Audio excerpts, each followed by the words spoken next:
একটা পুরুষ মানুষ কখনো ইচ্ছে করে তার শখের নারীকে কষ্ট দেয় না বা কাঁদায় না। তুমি যদি কখনো তোমার শখের পুরুষের কাছ থেকে কোনো রকম কষ্ট পেয়ে থাকো, তাহলে বুঝে নিও কোথাও না কোথাও হয়তোবা ভুলটা তোমারই ছিল। পুরুষ মানুষের অভিমান বুঝতে পারলে ভালোবাসা বাড়ে, আর বুঝতে না পারলে দূরত্ব বাড়ে। পুরুষ মানুষের কান্নার আওয়াজ হয়তোবা সবসময় শোনা যায় না, কিন্তু এর গভীরতা থাকে অনেক বেশি। যেটা না বোঝে তার প্রিয় মানুষ, না বোঝে তার পরিবারের মানুষ। পুরুষ মানুষের মুখ দেখে যদি তুমি তার কষ্ট বুঝতে না পারো, তাহলে সেই পুরুষের ভালোবাসা পাওয়ার যোগ্য তুমি নও।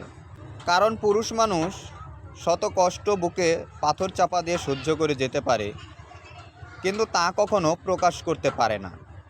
সব নারীরা পুরুষের কষ্ট বোঝে না, আর যে নারী বুঝে সে তার শখের পুরুষকে কোনো সময় কষ্ট দেয় না। পুরুষ মানুষ খুব বেশি কষ্ট না পেলে কাঁদে না।